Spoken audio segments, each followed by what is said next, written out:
Някой от вас идвал ли е тук? Аз да. И за какво сте идвали тук?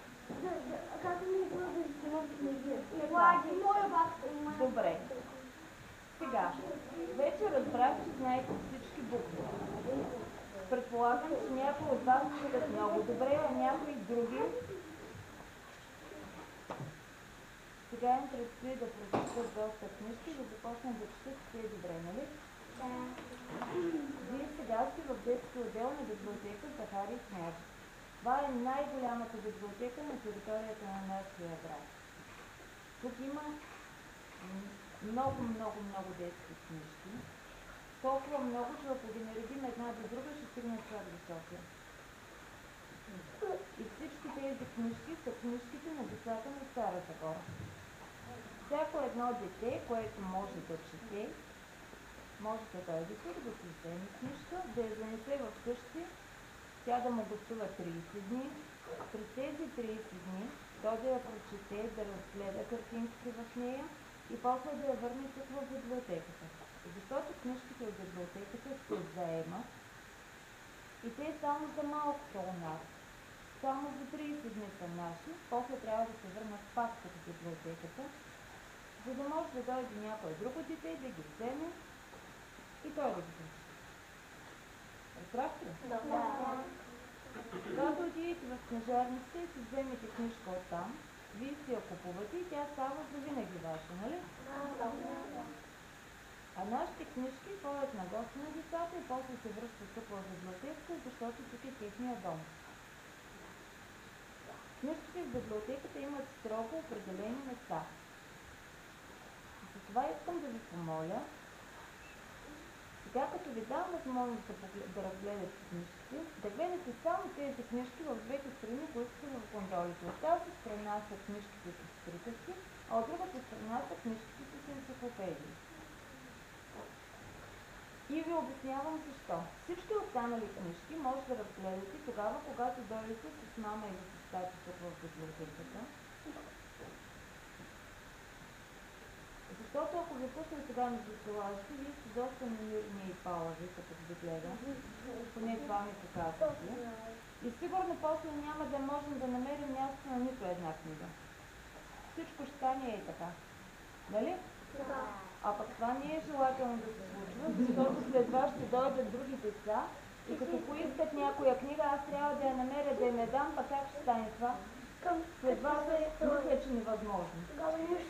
За това. Само тук. Не разрешавам там. Там като дойдеш с мама или с тати. А когато дойдете с мама или с татко, може да станете читатели на библиотеката. Нали всеки, който се е научил да чете, вече е готов читател? Нали така? Да.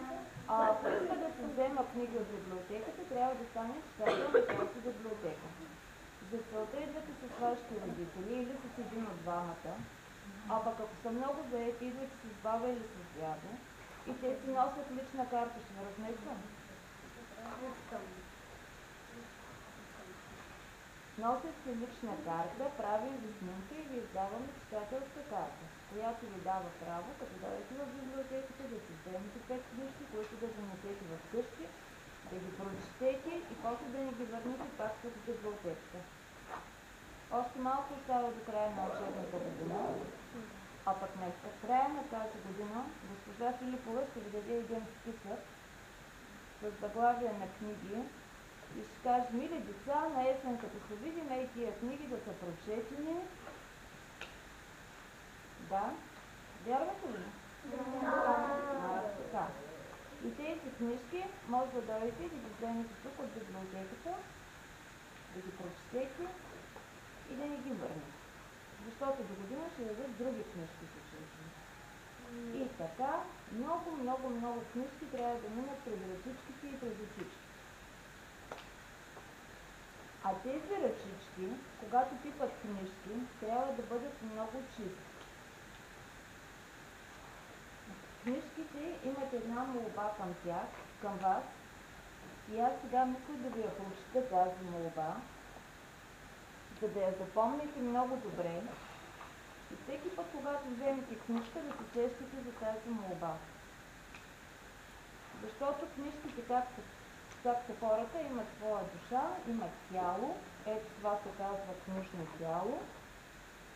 И това тяло има някакви претенции.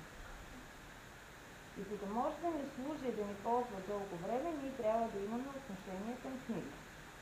Сега аз чета. Вие, за да съм сигурна, че сте запомнили, ще повторяте това, което ви прочета. Пък да се пак ще говори много. Сега е момента. За тази книжка ви молим. Не ме пипай с нечисти ръце, за да не се срамувам. Не ме пипай с нечисти ръце, за да не се срамувам. Не ме драскай с молив или мастило, защото ще ме загрозиш. Не ме драскай с молив или мастило, защото ще ме загрозиш. Не слагай лакти върху мен, когато четеш, защото ще ме задушиш. Не слагай лакти, защото ще ме задушиш. Ей, така е душа, но е душа и аз. Така не трябва да се слага лакти. Не ме хвърляй върху масата с разтворени листове, защото ще ме заболи. Не ме хвърляй на масата, защото ще ме заболи. Така, не слагай между моите страници моливи или други дебели предмети, защото ще ме разкъсаш. Не слагай Между страниците ми моливи или други дебели предмети. Точно така.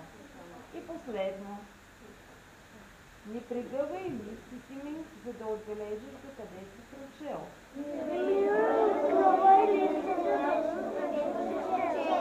Така, ако изпълнявате молбата на книгата, книгите ще бъдат ваши приятели. Аз ви обещавам, но тези книжки ще научите страшно много неща. Ето сега ще ви покажа една малка част от книжките, в които има много човешки знания. Например, вие знаете ли как разговарят животни? Не. Да звучи. Ето тази книжка, като я прочетете, ще научите как разговарят животни. Тук пише как разговарят животни. В тази книжка пише защо нощта е тъмна. Знаеш ли? То трябва да има деца. Много знаеш. Тук пише, къде отива буклука? Знаете ли къде? Ами после? Много точно да бъде. Чакай. В огъня. Добре, няма да спорим. Който прочете тази книга, ще разбере къде отива буклука и какво се случва с този буклук. А знаете ли защо вали дъжда? Защо? Да намокри, нали? Не. Ами защо? Защото като се събере пара, но по-водите се образува вода. Има нещо такова. Никога. Добре. Ето защо тигрите имат ивици, защо растат цветята, защо хората са различни, защо трябва да се храним и така нататък. Има още много въпроси, на които книжките могат да ви дадат отговори.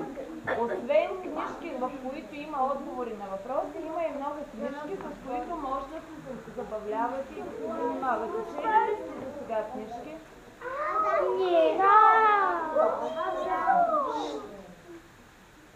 Не са минали още 5 минути и стана.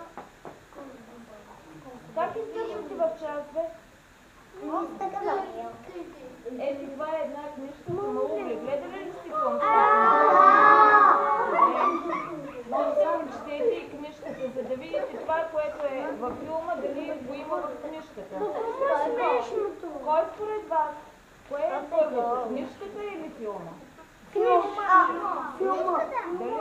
Книжката! Да казваш книжката, според мен, от филма се е написал книгата. От филма се е написал. За филма се е написал книгата. Ето сега един повод да мислите, да четете и да питаме госпожата, кое е първо, бе? Книгата или филма или книгата? Ето една книжка за Аладин и 5 човека. лампа. Ама не е нужно да го имате изтеглено. Важното е да се прочете тук какво пише. То по-хубаво да четеш, колкото да четеш. Да, и може да бъдете сигурни, че това, което е написано в книгата, не може да бъде пресъздадено в филм. Но ще го разберете, когато прочетете. Ето. Сега ще ви покажа една интересна книжка, в която вижте какви възможности има.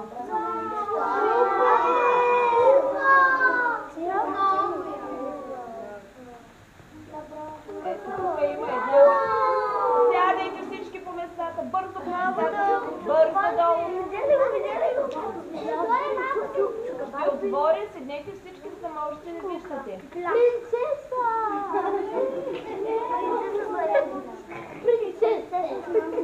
Ето, да. Чакай, пропусни това. Чакайте, госпожо. Ето. Имахме едно. А сега няма да отворя всички прозорчета.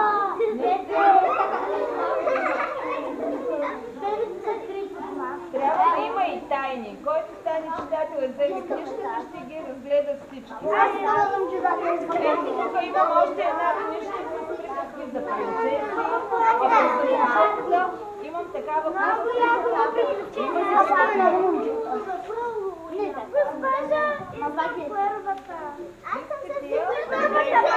Айде сядайте сега пак, още малко.